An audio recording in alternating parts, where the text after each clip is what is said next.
Bom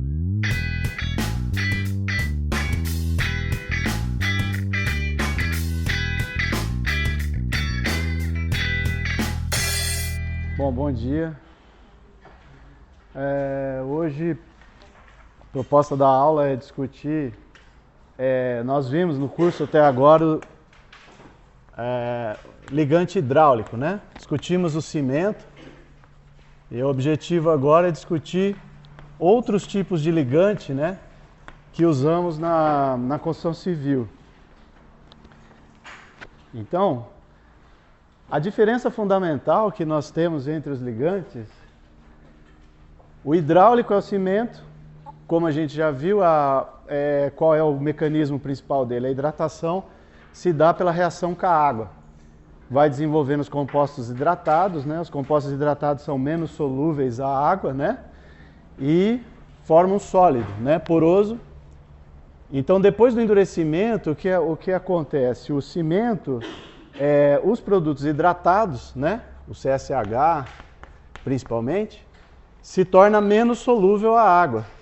Daí a questão dele ter uma grande estabilidade em obras de barragens, né? Aplicações em pontes e aplicações submersas. Então, a definição hidráulico se refere principalmente a essa questão de resistir bem à água, né? E os ligantes aéreos é uma outra família de ligantes que também tem uso na construção civil, mas não tem mais a característica hidráulica, né? Quem são esses ligantes? Principalmente a cal e o gesso. São materiais que, ao invés de eu usar em obras de infraestrutura que estão em contato com a água direto, são às vezes aplicações que não têm contato com a água ou têm um contato parcial com a água, né? Não é todo o tempo, todo o ciclo de exposição na vida útil que vai ficar exposto à água. Por que a gente muda esse nome? Primeiro, para marcar claramente que gesso não resiste à ação da água. Então vocês não vão ver aplicações de gesso à exposição à água, né?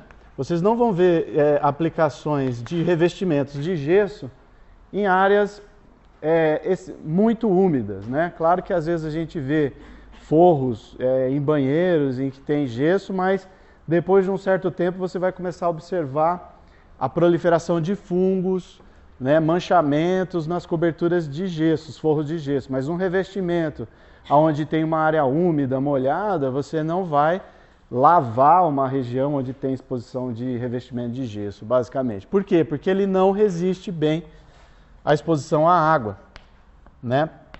Ele não tem estabilidade à água. Por quê? Porque o gesso é solúvel em água, por definição, né?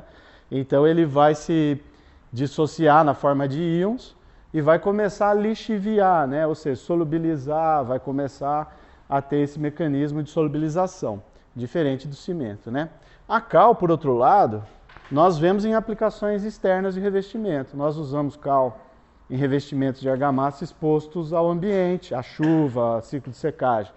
Mas a cal, ela na verdade, ela reage com o ar, né? Ela acaba tendo uma reação não exatamente com o ar, né? Com o gás carbônico que está presente no ar, né?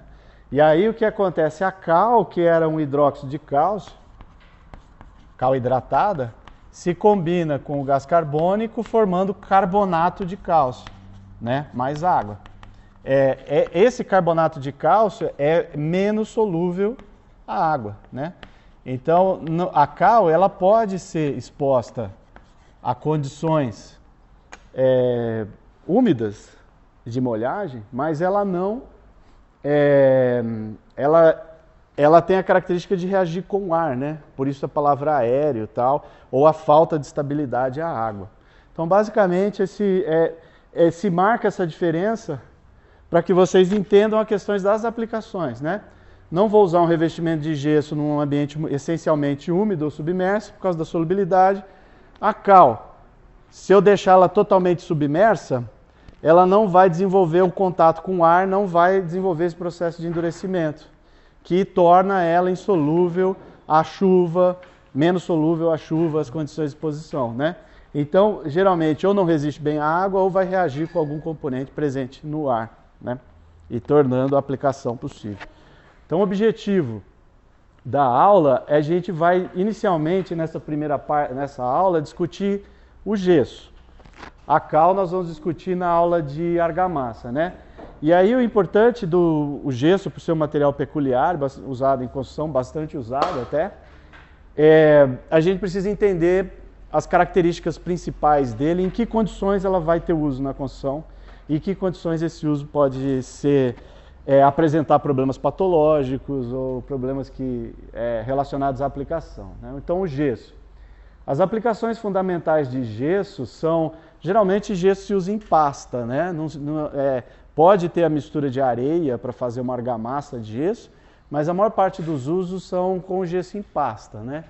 O gesso ele tem uma característica de ser um material que é de fácil de plasticidade adequada, do ponto de vista de produzir esculturas, detalhes ornamentais, né? Por exemplo, elementos decorativos de ambientes internos é muito feito com gesso, porque o gesso ele tem essa característica de fácil manuseio, né? Na plasticidade, moldabilidade, essa habilidade de ser moldado. E também é usado não à toa em elementos pré-fabricados, porque também é um material geralmente de endurecimento rápido. Ele vai se consolidar, ele vai sair do estado fluido para sólido rapidamente, ou em no máximo 1 hora, uma coisa assim. Então óbvio, às vezes ele é aplicado diretamente em revestimentos, mas ele também é bastante usado na questão de pré-fabricação. E uma das características que ele é muito bem-vindo em pré-fabricação é a velocidade com que você, como um processo de industrialização de conformação e expedição rápido, você ganha produtividade na produção. Então, o que é esses componentes mais pré-fabricados e industrializados? O principal deles é talvez os painéis ou forros de gesso acartonado. Só que o gesso acartonado não é só o ligante gesso, né? Tem um gesso, a pasta de gesso passa por um processo de prensagem, né? Formando aquela placa e geralmente é revolto com papel craft, muitas vezes tratado também. Em cima desse papel ele recebe tratamento. O gesso, por definição, como nós estamos estudando os materiais cimentícios, são materiais da família dos materiais cerâmicos. São materiais que não têm a característica da ductilidade, aquela capacidade de ter deformação plástica, né? São materiais que têm comportamento frágil e, uma vez solicitado, eles são muito suscetíveis os defeitos, geram concentrações de tensões, principalmente na tração, e fraturam o material. Então o gesso também tem esse comportamento, como o cimento. Mas, na verdade, às vezes ele é revolto com esse papel para justamente você aumentar a resistência à tração da placa. A placa, você pode produzir uma placa mais fina, você pode, de certa forma, proteger ela a esforços de quebra localizados, se você bater as extremidades ou qualquer coisa. Então o papel ele visa como se fosse um compósito, do mesmo jeito que tem o cimento e o aço para fazer o concreto armado, eu posso usar as fibras de celulose como uma espécie de reforço desse compósito. Um reforço que melhora, reduz as espessuras das placas, evita quebras, pode melhorar comportamento, a tração, né? Muitas vezes esses painéis eles têm que ter resistência à tração, porque você pode ter tipo um impacto na parede, né? Quebrar a placa, e a placa não deve se quebrar por esforços ou de flexão ou de cargas de impacto, né? Que absorve muita energia, né? Então a questão de absorver energia antes de fraturar é importante. Tem a questão de modularidade e praticidade, né? Por exemplo, uma placa dessa você tem, com um simples estilete, você consegue pré-cortar essas placas e quebrar elas sem que ela altamente se remodela, e ela tem muita facilidade na questão de corte e redimensionamento, né? Por isso que é usado bastante. E algumas são ditas menos permeáveis, né? Mais estáveis à água. Mas aí é porque tanto o papel quanto o gesso tem um hidrofugante, ou seja, materiais que repelem a água. O contato com a água não molha a superfície e a água acaba se repelindo. Então ele fica mais estável à água, porque nós vamos ver aqui que o gesso ele é um material higroscópico, né? Ou seja, a umidade interna dele depende da umidade do meio. Ele absorve a água frequentemente para criar essa condição de equilíbrio. Então ele sempre está tende a estar úmido, né? E às vezes a presença excessiva de umidade vai desencadear os problemas de proliferação de fungos no material. Bom, esses elementos decorativos, a gente tem desde coisas esculturas, né, coisas mais básicas de ambientes internos, de decoração interna, até painéis decorativos arquitetônicos, né? Temos coberturas feitas inclusive com reforço. O gesso é um material que ele geralmente pode ser aplicado com fibras, mas essas fibras geralmente não são fibras à base de aço. Por quê? Porque o pH desse ligante não é igual ao pH do cimento, que é um pH mais básico e aí acaba passivando o aço, né? Evitando desencadear o processo de corrosão ou oxirredução que vocês viram no primeiro semestre, na primeira parte da disciplina de materiais. Então esses reforços geralmente são reforços à base de vidro, fibra de vidro, são reforços à base inclusive de lignina, celulose, pode aplicar com gesso. O gesso recebe bem esse tipo de reforço e aí você pode até construir coisas mais estruturais, mais solicitadas, né? Não é que o problema do gesso está na questão da resistência mecânica à compressão ou a atração nas fibras ou a aderência desse compósito. Ele funciona bem. O problema maior é que geralmente não se quer conceber uma estrutura que seja solúvel à água, né? Por isso que o cimento, o cabo concreto armado, acaba tendo mais uso em aplicações estruturais, mas é possível produzir componentes estruturais com gesso. A única diferença é a questão da solubilidade à água, que é um ponto fraco do material.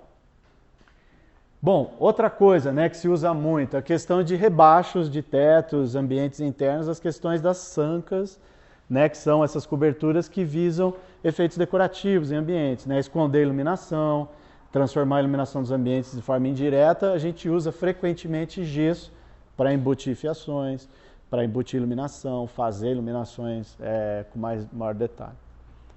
Bom, e aí por fim tem a questão dos revestimentos de gesso, né? O gesso, ele também é um ligante um pouco diferente, porque o cimento tem a coisa da retração. Vocês estudaram na parte de hidratação de cimento e puderam perceber a questão da retração química. O cimento, quando se combina com a água, tem um efeito de uma condição de retração química que a água se combina num volume menor, né, gerando poros no material. O gesso é um pouquinho diferente, porque o gesso ele desencadeia uma leve retração nos primeiros momentos, mas o processo de cristalização dele, a forma como ele se combina com a água, gera expansão volumétrica, ao invés da retração. Qual que é a grande vantagem disso? A vantagem disso é que o gesso se conforma em qualquer imperfeição que você tem numa parede ou qualquer coisa. Por isso que os pedreiros, os profissionais de construção adoram gesso. Por quê? Porque gesso facilmente conforma, cobre superfícies, preenche imperfeições com facilidade. Se você tentar fazer o mesmo processo com uma argamassa de cimento, você vai ter areia, a areia já não se conforma nos defeitos pequenos, já não consegue ter o mesmo processo de regularidade e conformação de superfície. Então o gesso é muito aceito no setor imobiliário de construção, porque eles querem fazer com que a etapa de produção de revestimento com ligante das paredes e dos acabamentos seja feita de uma forma mais rápida, né? Então isso daqui acaba dando uma questão de produtividade nas aplicações, mas tem seus efeitos adversos, como a gente vai discutir um pouco mais para frente, que é a questão de misturar o gesso com a alvenaria e depois, eventualmente, quando você for reciclar essa parede, for entrar no processo de produção de materiais reciclados, essa mistura não é bem-vinda para os agregados, porque o gesso tem a questão da solubilidade, tem uma série de questões, então ele não vai ter um uso bom como material granular para a construção, além de poder reagir com o cimento. O gesso, como a gente sabe, a gente usa... O gesso não é a gipsita, mas é obtido a partir da gipsita. A gipsita que usamos para controlar a pega do cimento, né? Então ela interage com os compostos de cimento na reação dos aluminatos, né? Que são a outra porção que está presente no cimento Portland. Então, se você tem excesso de sulfato, você mexe nesse equilíbrio e pode desencadear reações que vão ser deletérias. Então, Cimento, muitas vezes, não se mistura, o gesso não se mistura bem, muitas vezes, com o cimento, não se mistura bem com o aço, por causa do processo de corrosão, e pode criar problemas em aplicações em alvenaria pela questão de não conseguir separar os componentes no final do ciclo de vida. Bom, gesso projetado também é um material muito de elevada produtividade. Na Europa é muito difundido o uso de projeção de gesso, porque o gesso, como eu disse, essa questão da plasticidade dele, das características reológicas que a suspensão tem, o material é muito fácil de aplicar e ter essas características reológicas dele, plasticidade, outras características. Então torna a produtividade boa, né? Bom, o mercado de gesso no Brasil, né? A gente tem basicamente dois mercados, né? Diga. Eu não entendi muito bem a relação que você falou de a reação com a água, fazer ele expandir com ele cobrir as imperfeições. Tá. A reação com a água tem a ver com a cristalização. A gente vai ver um pouquinho para frente, né? Mas assim, o gesso, quando o gesso ele é um sulfato de cálcio com meia molécula de água que se combina com mais 1,5 e forma de novo a gipsita, né? A gipsita, esse material aqui, ele... repete para mim, por favor, só para eu pegar. A relação entre a reação da água com o gesso e ele cobrir as imperfeições melhor que o concreto. Tá, mas a questão da solubilidade você entende, tudo bem, né? Que aqui vai formar cálcio 2+, vai formar SO4 2-, moléculas de água, OH, ele fica na forma iônica, ok? E o contato com a água vai lixiviando os íons. Ok? E aí ele perde a resistência à água. Por quê? Porque se começa a lixiviar, começa a formar vazios. E aí ele vai perdendo a resistência à água. É diferente de um CSH que se permanece, não fica na forma iônica em contato com a água. É isso? É uma pergunta? Estabilidade à água? A outra? É imperfeição. Por que ele cobre imperfeição? Então, esse cristal aqui, cada material tem uma cristalinidade. Esse material aqui tem uma estrutura de um cristal hexagonal, um padrão cristalino. Este material aqui hidratado tem formato de agulhas. O que acontece? Ele não basta ele ter um cristal, ele é um cristal que nucleia. Então ele acaba induzindo os núcleos de precipitação e vai formando agulhas de grande comprimento.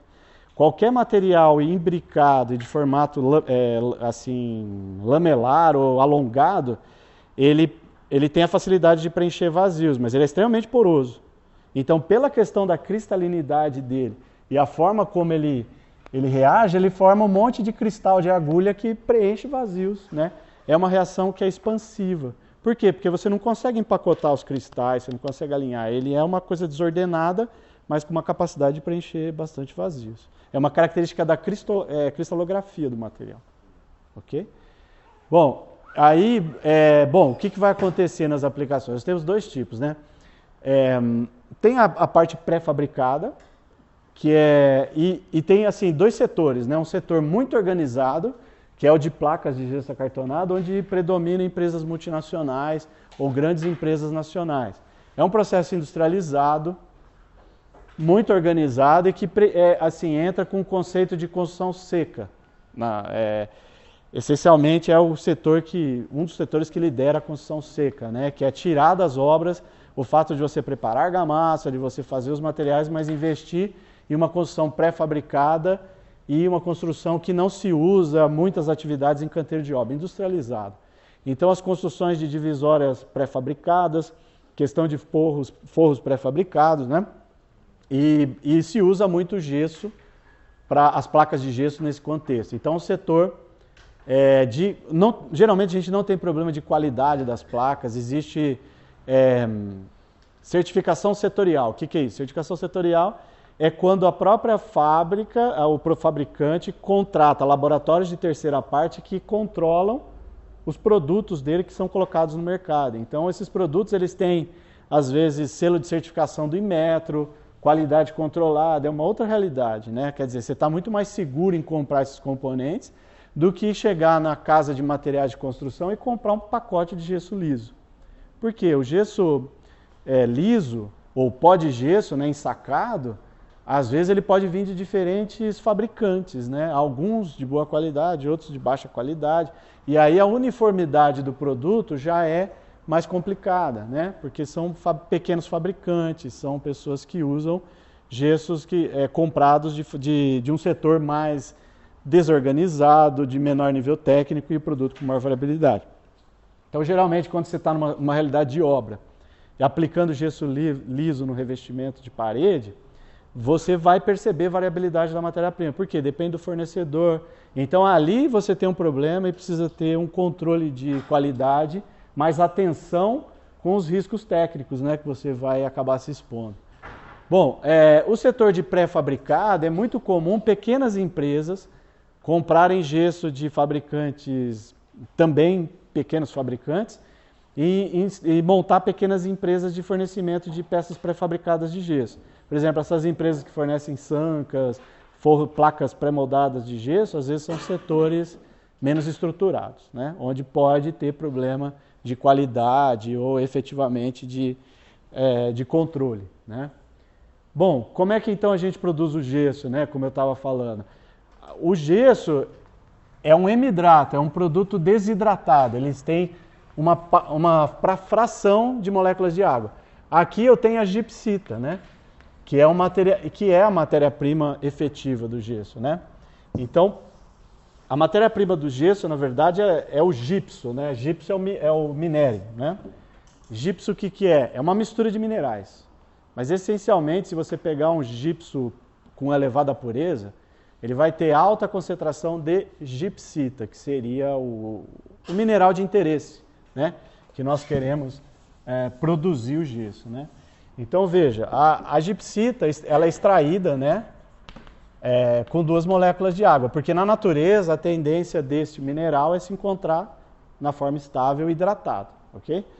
Bom, o que eu vou fazer? Eu vou ter que fazer um processo térmico e vou remover essas moléculas de água, né, até formar o hemidrato, ou seja, meia molécula de água, e vou liberar esse vapor de água, vou no processo térmico. É um processo de 150 a perto de 350 graus Celsius. Aqui tem uma coisa que se diferencia, né, comparado com o cimento Portland. Cimento Portland eu preciso fundir as fases, eu preciso elevar a temperatura quase a 1500 graus. Produzir gesso, isso é o gesso, né? E aqui é o mineral gipsita, né, que vem do gipso. Bom, é um processo que tem o uso de energia bem menor do que no cimento, né? Então, nós estamos falando aí, geralmente nessa faixa de decomposição, a gente geralmente só está removendo água também, né? Então, diferente do cimento Portland, que tem emissão de gás carbônico, porque eu estou queimando combustível fóssil, porque eu estou descarbonatando o calcário, aqui eu vou ter só uma dissociação da água por temperatura e basicamente eu vou emitir água no processo, né? É claro que para gerar essa temperatura aqui, vai depender de que tipo de combustível eu vou queimar. Não é que não tem emissão de CO2, tem. Mas tem basicamente só no combustível, não da matéria-prima, não da dissociação do CO2 da matéria-prima. Então são componentes que na questão de mudança climática, pegada de carbono, é bem menos intensivo, né? Pode ser bem menos intensivo na questão de emissão de CO2, né? Então, a matéria-prima a gente geralmente usa essa de origem natural, né? Porque é importante mencionar que existem outras fontes de gipsita que você pode obter. Na verdade, são fosfogesso, gesso industrial, né? Porque alguns processos de fabricação de fertilizantes ou processos de controle de aprisionamento de gás sulfídrico em gases de combustão, produção de ácido fluorídrico, envolve a produção, um dos subprodutos é o fosfogesso, né? É um gesso, é um sulfato de cálcio que sai com moléculas de água de um processo de tratamento, né, por um processo químico, né? Esse processo químico ele vai fazer com que a gente tenha um gesso também, mas é um gesso industrial, de origem industrial, de resíduos. Qual é o problema disso? Esses processos, às vezes, eles têm muitos contaminantes, né? Então, acaba tendo problema com dioxinas, outros problemas de resíduos perigosos, que às vezes impedem o uso do gesso, desse gesso industrial na construção. Além de que, muitas vezes, esse processo também controla elementos que têm radioatividade, né? Tório, outros elementos pesados que podem vir e dentro do ambiente interno a gente tem uma carga de atividade desse tipo de radioatividade que é suportado pelo organismo. E as crianças que têm pouca massa corporal são as mais sensíveis a isso. Então, às vezes, a aplicação disso pode expor uma questão de qualidade do ambiente interno, problemas de saúde. Então, nem sempre é usado pela questão dos contaminantes, né? Então, geralmente, tudo que a gente vê, geralmente é baseado nas matérias-primas naturais, né? De onde vem o gesso? O gesso não está no estado de São Paulo, 90% da produção brasileira vem da região de Araripina, do polo gesseiro de Araripina, que está no estado do Pernambuco. 95% da produção, embora a gente tenha reservas nacionais muito maiores em estados como a Bahia e outros. Mas hoje, essencialmente, quem fornece gesso para São Paulo vem da região de Araripina. Aí vocês vão me perguntar como é que o gesso desce até São Paulo. Desce de caminhão. Não desce de trem, deveria descer de trem.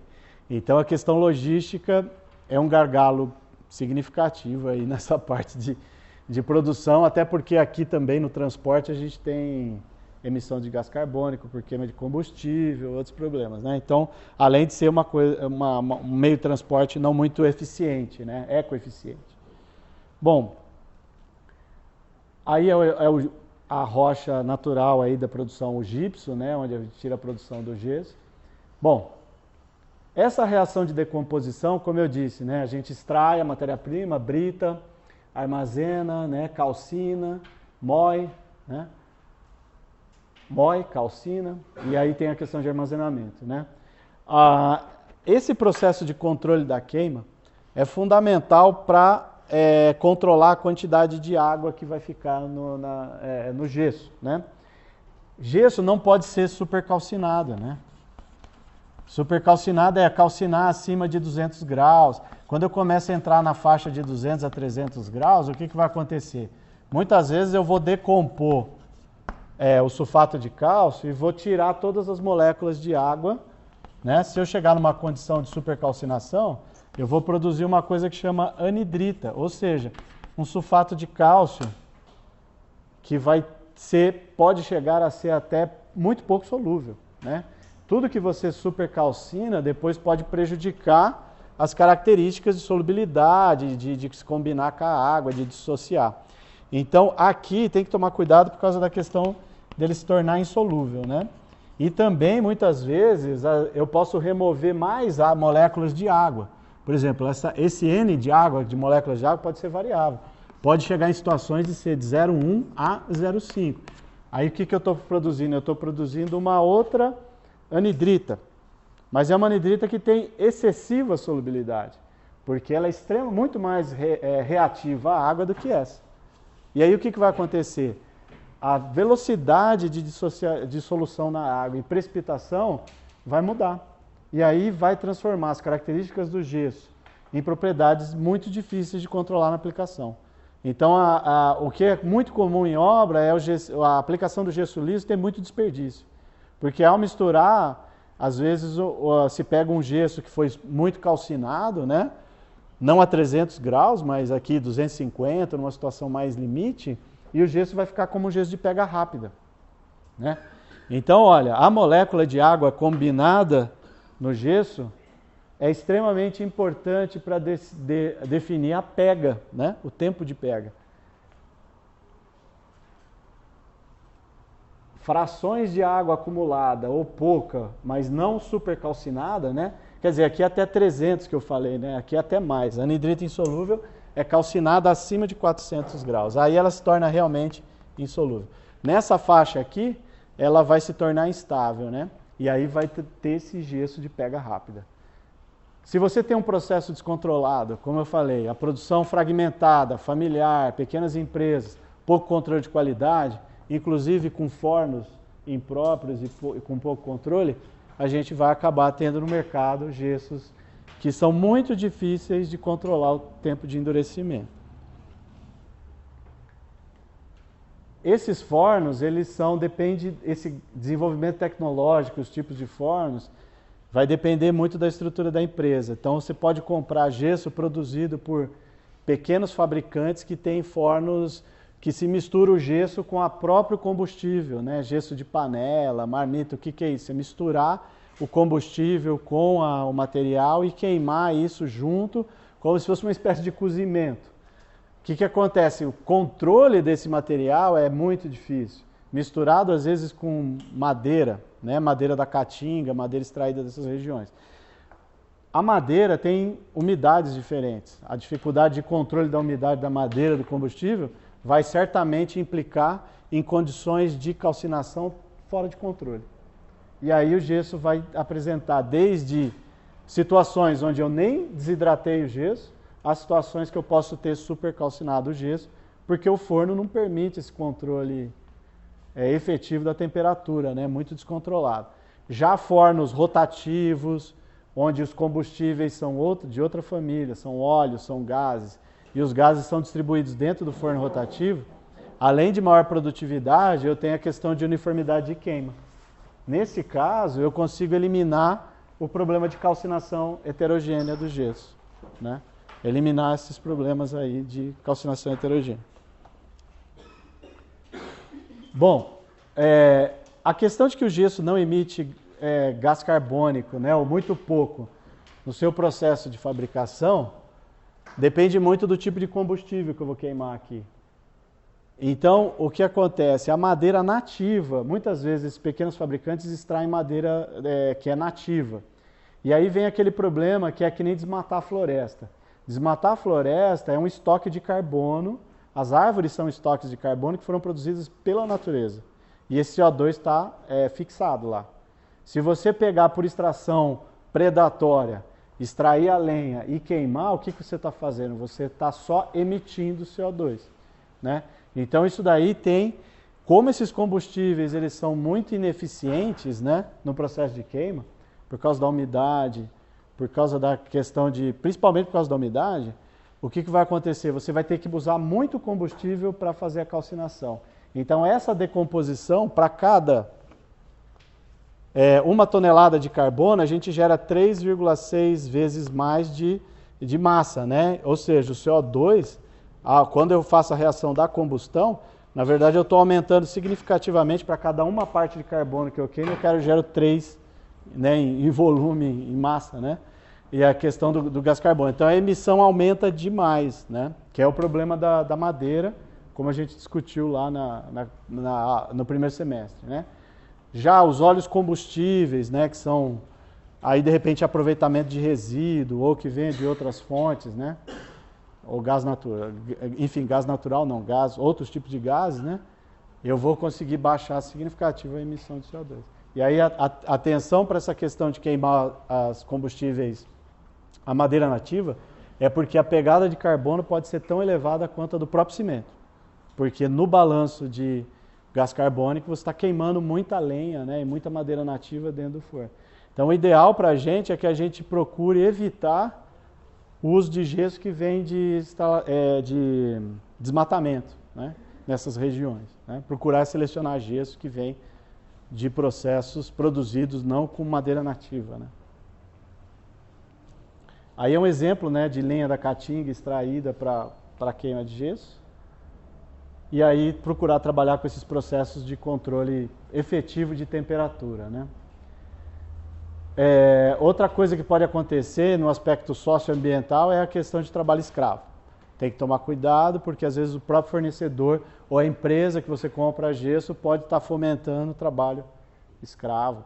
Então assim, a seleção do fornecedor é importante nos aspectos socioambientais, de sustentabilidade, né? Ficar atento. Outra coisa que é muito comum é a operação em mina, mas de uma forma muito descontrolada, né? Então nesses processos o pessoal tem muita emissão de material particulado, não se tem cuidado com condições ocupacionais, né? Então, ficar atento também com a questão de exposição.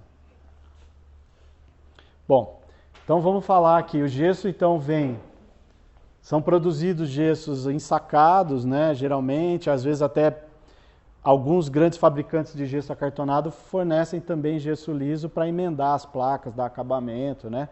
Então a gente tem gesso produzido por empresas pequenas, né, grandes, todos disponíveis no mercado.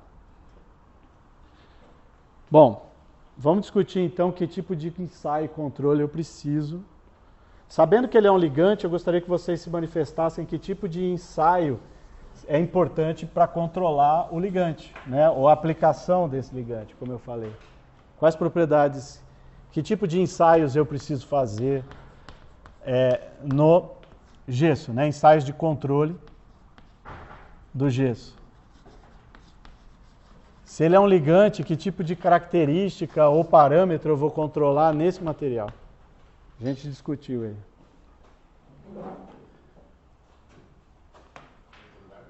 Hã? Porosidade é uma coisa indireta, né? Geralmente a gente controla a porosidade para medir, para atingir o quê? Resistência mecânica, né? Ok, resistência à compressão do gesso. Oi? Então, aí tempo de endurecimento, tempo de pega, a gente geralmente se refere ao início e fim de pega, né? Toda aplicação tem essa condição de início e fim. O início e fim, eles são importantes ser controlados pela questão de que é o tempo de aplicação que você tem disponível, né? Uma vez que deu início de pega, você já não consegue aplicar até a condição de consolidação total, né? E a gente só consegue trabalhar até o início da pega, geralmente nas condições de aplicação. Né? Então a gente controla, na verdade, esses dois tempos, né? Que mais? O que tem relação com o desempenho, assim, que a gente pode ainda se preocupar com o gesso? Você acha que a única característica que é importante para um revestimento é resistência mecânica? Revestimento. Permeabilidade é importante, mas a gente acaba isolando pela questão de exposição, né? Durabilidade. A gente acaba geralmente especificando os revestimentos só para ambiente seco. Resistência, o senhor colocou a compressão, mas tração também, né? O gesso não tem resistência à tração, é como o cimento, né? É muito baixa a resistência à tração do gesso. Então, eu geralmente só expresso a compressão. O que mais? Trabalhabilidade, boa pergunta. A gente geralmente, para fazer avaliação de trabalhabilidade, não tem uma norma, um ensaio específico, um controle para isso. Mas a gente pode fazer por squeeze flow, que é uma técnica que vocês vão aprender, que é um tipo de teste reológico que está relacionado à questão de acabamento ou conformação. Tem a ver com a aula passada que a gente discutiu momentos reológicos, momentos da aplicação, e uma delas é um método que você aplica um tipo de carregamento na superfície, né? Um ensaio com placas, né? Feitas numa prensa, e eu vejo o espalhamento livre, né? O espalhamento, eu controlo características do espalhamento plástico desse material, né? Então eu consigo codificar parâmetros que são ligados à facilidade de espalhar, de se conformar, né, ligadas à condição de aplicação. O que mais é importante para desempenho? O que vocês já observaram de patologias em pisos e revestimentos que são importantes, além desses que a gente comentou? Mais alguma ideia? Vocês acham que a dureza, a propriedade de dureza, né? Uma coisa, assim, relativamente... assim, deve-se ter um cuidado com a aplicação, é a questão da dureza. Dureza, o que eu estou falando? Eu estou falando de deformação plástica localizada, né? As paredes, os revestimentos sofrem problemas de impacto, né? Se você bate uma cadeira no revestimento, se você, enfim, deixa cair alguma coisa e isso deforma a superfície, ou seja, cria uma imperfeição, um defeito, né? Então, o que é a dureza, né? É uma medida de deformação plástica localizada, né, causada por um corpo duro, onde eu exponho esse material. O gesso, né, por exemplo, numa escala de... aqui, claro, eu estou falando também avaliado na questão de resistência ao risco, né? também, né? Assim, o que acontece? Tem materiais que se deformam, né? Que conseguem fazer essa deformação plástica, acabam ocorrendo essa deformação com mais facilidade. Isso tem a ver com a questão do desgaste, da exposição do material, né? Nessas condições de uso, né? E aí o que acontece? O material que é muito poroso, ele vai facilitar ter essa deformação, porque ele é mais fraco, né? O material é frágil. Você ultrapassou a resistência à compressão, ultrapassou as características, ele vai fraturar ou vai deformar, né? Nessa região localizada, né? E vai criar problemas aí na aplicação.